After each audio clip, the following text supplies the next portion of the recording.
स्वागत है सभी का। देखिए इस वीडियो में हम PSSOU मतलब Pandit Sundarlal Sharma open university pre D El Ed and pre B Ed entrance exam 2026 का कंप्लीट सिलेबस देखने वाले हैं।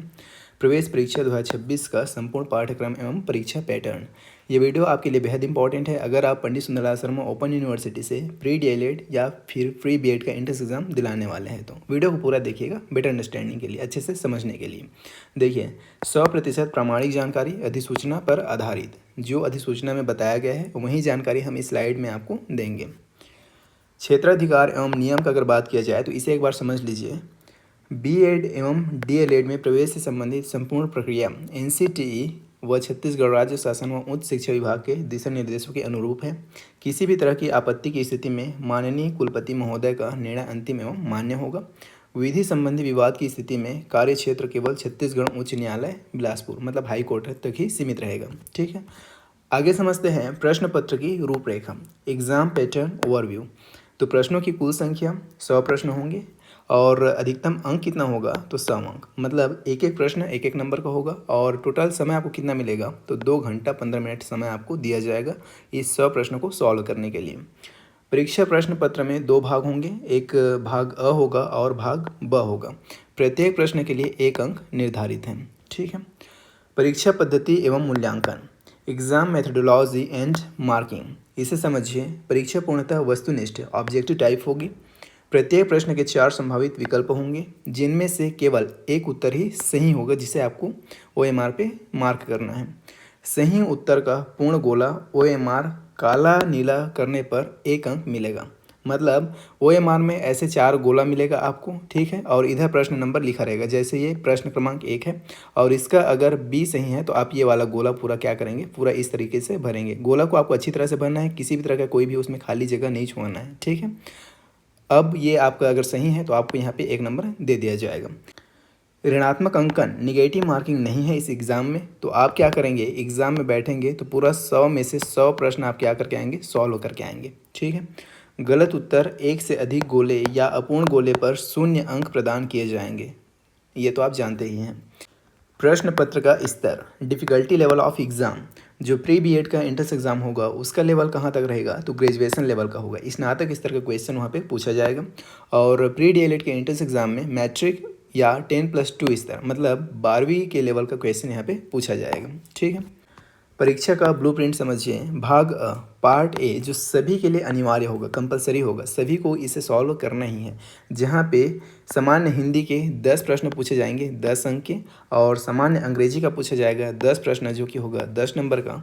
और लॉजिकल एंड एनालिटिकल रीजनिंग तार्किक एवं विश्लेषणात्मक चिंतन यहाँ से 20 क्वेश्चन पूछे जाएंगे जो कि 20 अंक का होगा। और एजुकेशनल एंड जनरल अवेयरनेस शैक्षिक एवं सामान्य चेतना यहाँ से 20 अंक के क्वेश्चन पूछे जाएंगे जो कि अगेन 20 अंक का होगा।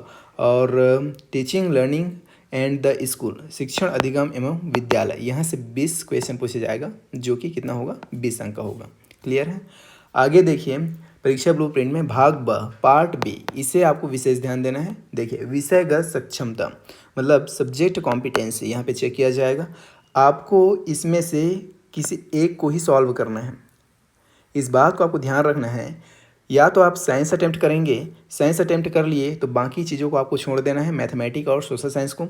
अगर आप मैथमेटिक्स अटेम्प्ट करेंगे तो आपको साइंस और सोशल साइंस अटेम्प्ट नहीं करना है।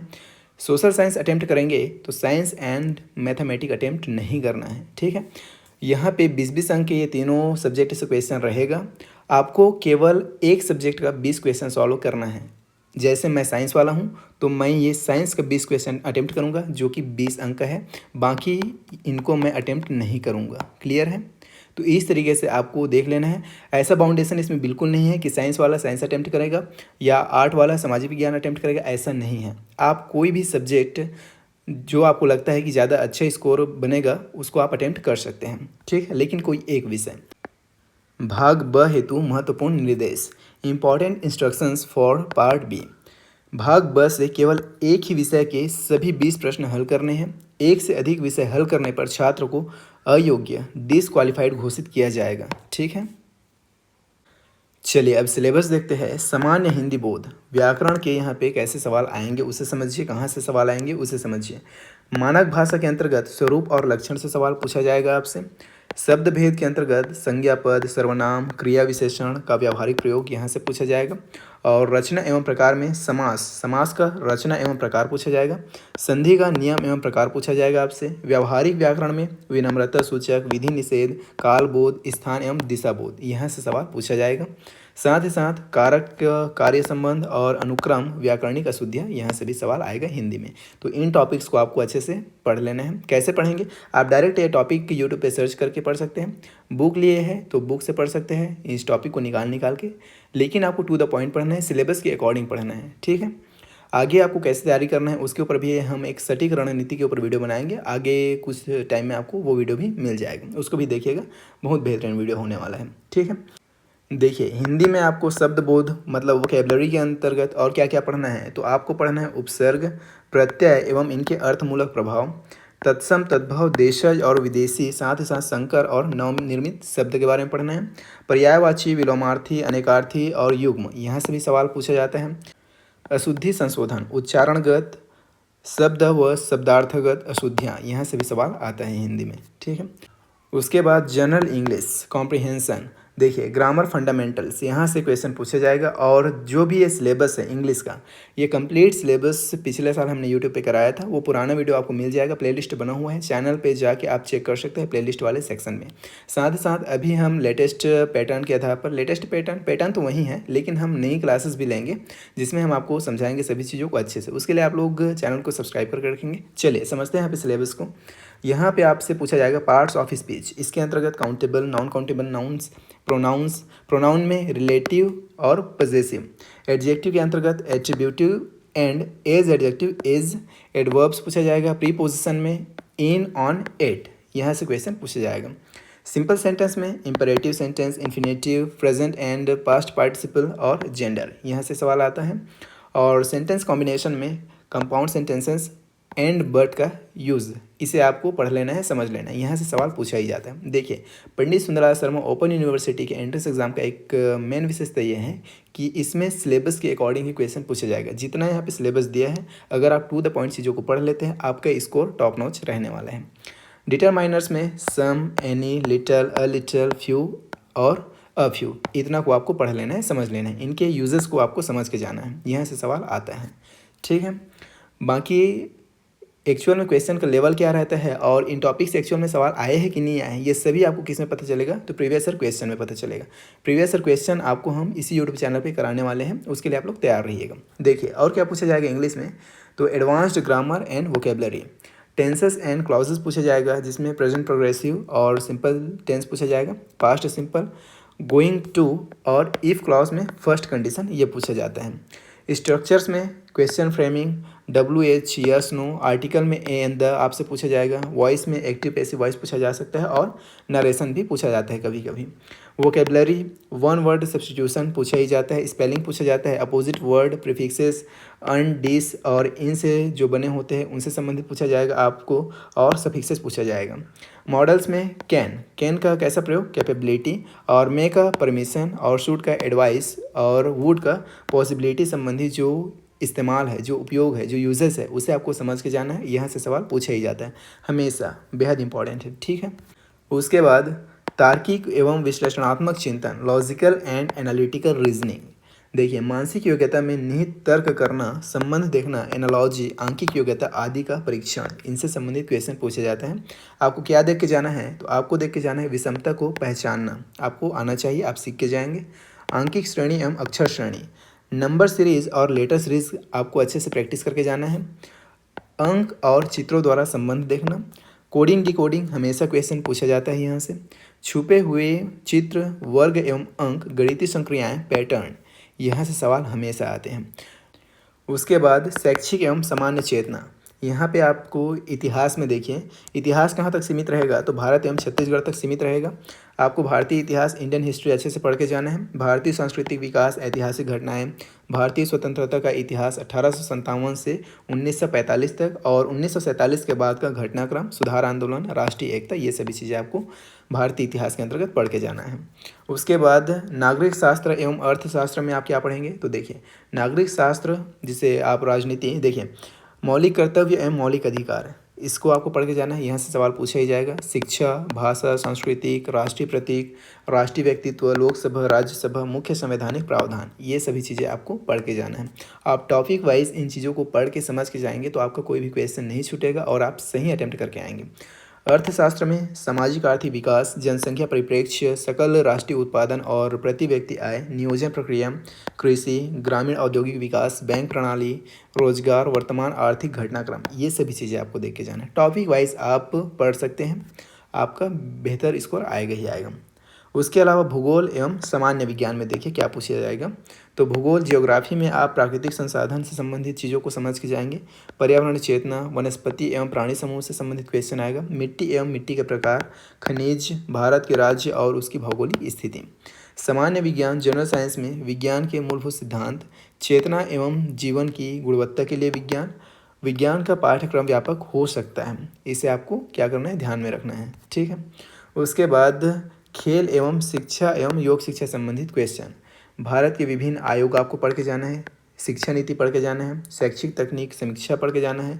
औपचारिकेतर मूल्य शिक्षा और पूर्ण साक्षरता अभियान, शिक्षा के नवाचार प्रोजेक्ट, प्रारंभिक शिक्षा का लोकव्यापीकरण। उसके अलावा राष्ट्रीय शैक्षिक अनुसंधान और प्रशिक्षण परिषद, NCERT, नीपा, SCERT, दूर शिक्षा, संचार माध्यम, खेलकूद, योग, स्वच्छता एवं शाला प्रबंधन, यहाँ से हमेशा क्वेश्चन पूछा जाता है। ये बेहद इंपॉर्टेंट टॉपिक है, तो आपको इन सभी को अच्छे से पढ़ के जाना है। इन सभी का NCERT, नीपा और SCERT, इन सभी का फुल फॉर्म और इनके क्या काम है, क्या विशेषताएं हैं, सभी आप पढ़ के जाएंगे, ठीक है। उसके बाद शिक्षण अधिगम एवं विद्यालय, teaching learning and the school. यह भाग छात्र की अभिरुचि एप्टीट्यूड पर आधारित होगा। इसमें शैक्षणिक परिदृश्य से संबंधित प्रश्न पूछे जाएंगे, जैसे बच्चों के प्रति अभिवृत्ति, एटीट्यूड टुवार्ड्स चिल्ड्रन। उसके अलावा अनुकूलन की योग्यता, अडेप्टेबिलिटी, और व्यवसाय संबंधी सूचनाएं, प्रोफेशनल इन्फॉर्मेशन। उसके अलावा शिक्षण व्यवसाय में रुचि, इंटरेस्ट इन टीचिंग। इनका परीक्षण कथनों, सिचुएशनल क्वेश्चंस की सहायता से किया जाएगा, ठीक है। सिचुएशनल क्वेश्चन आपसे पूछे जाएंगे, तो आपको इन सभी चीज़ों को अच्छे से समझ के जाना है। ये एक्चुअल में चाइल्ड साइकोलॉजी है, जिसका क्लास हम लेंगे ही, उसके लिए आप लोग तैयार रहिएगा, ठीक है। थ्योरी क्लास लेंगे, साथ ही साथ बहुत सारे MCQ की प्रैक्टिस भी कराएंगे। आगे देखिए विषयगत सक्षमता, भाग ब, सब्जेक्ट कॉम्पिटेंसी डिटेल। महत्वपूर्ण बिंदु क्या है यहाँ पे, तो विषयगत सक्षमता, विज्ञान, सामाजिक विज्ञान, गणित के लिए कोई विशिष्ट पाठ्यक्रम निर्धारित नहीं किया गया है।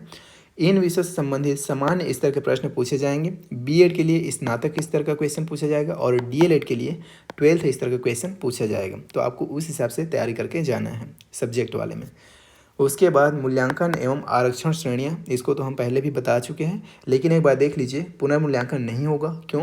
क्योंकि उत्तर सीटों OMR का मूल्यांकन कंप्यूटर द्वारा होता है, अतः पुनर्गणना, पुनर्मूल्यांकन का प्रावधान नहीं है।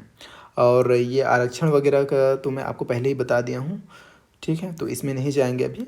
बाकी यहाँ पे देखिए कुछ इंपॉर्टेंट पॉइंट जो हमने यहाँ पे डिस्कस किया। भाग ब का चयन, परीक्षा हॉल में भाग ब से केवल एक विषय हल करें, एक से अधिक करने पर फॉर्म निरस्त हो जाएगा। इस बात को आपको विशेष ध्यान रखना है। OMR का ध्यान, ऋणात्मक अंकन, निगेटिव मार्किंग नहीं है, अतः सभी प्रश्न हल करने का प्रयास करें। अपूर्ण गोले पर 0 अंक मिलेगा। आपको कोई भी गोला खाली छोड़ के नहीं आना है। कोई भी गोला कहने का मतलब ये नहीं कि आपको एक क्वेश्चन का सभी गोला भरना है, ऐसा नहीं। किसी भी क्वेश्चन का सभी गोला खाली छोड़ के नहीं आना है, आपको सभी क्वेश्चन को अटेम्प्ट करके आना है। सभी क्वेश्चन में एक एक गोला आपका भरा होना चाहिए, ठीक है, ये है कहने का मतलब। प्रवेश पत्र, एडमिट कार्ड। प्रवेश पत्र के 2 भाग होंगे। भाग 2, उपस्थिति पत्र पर फोटो लगाकर वीक्षक को अनिवार्य रूप से जमा करें। और शैक्षिक चेतना में सामान्य ज्ञान में केवल सामान्य विज्ञान को छोड़कर अन्य सभी विषय भारत एवं छत्तीसगढ़ तक सीमित रहेंगे। इस बात को आपको विशेष ध्यान रखना है। तो ये रहा कंप्लीट सिलेबस आपके पंडित सुंदरलाल शर्मा ओपन यूनिवर्सिटी के प्री BEd और प्री DLED एंट्रेंस एग्ज़ाम, जो कि होने वाला है कब, 28 जून को। उसके लिए आप लोग प्रिपेयर हो जाइए। और तैयारी तभी होता है जब आप तैयारी आज से शुरू करते हैं, तो तैयारी में लग जाइए। दिन ब दिन DLED और BEd करने वालों की संख्या बढ़ गई है, तो कंपटीशन टफ है। बाकी हमारी तरफ से बेस्ट ऑफ लक। और ये जो सिलेबस का PPT है, ये हम टेलीग्राम में शेयर कर देंगे। टेलीग्राम ज्वाइन करने का लिंक आपको वीडियो के डिस्क्रिप्शन में मिल जाएगा, वहाँ से ज्वाइन कर सकते हैं। बाकी आगे हम PYQs, थ्योरी और प्रैक्टिस, इन सभी चीज़ों पर वीडियो लाने वाले, उसके लिए आप लोग चैनल को सब्सक्राइब करके रखेंगे। हम आपसे मिलते हैं नेक्स्ट वीडियो में। Till then take care and bye.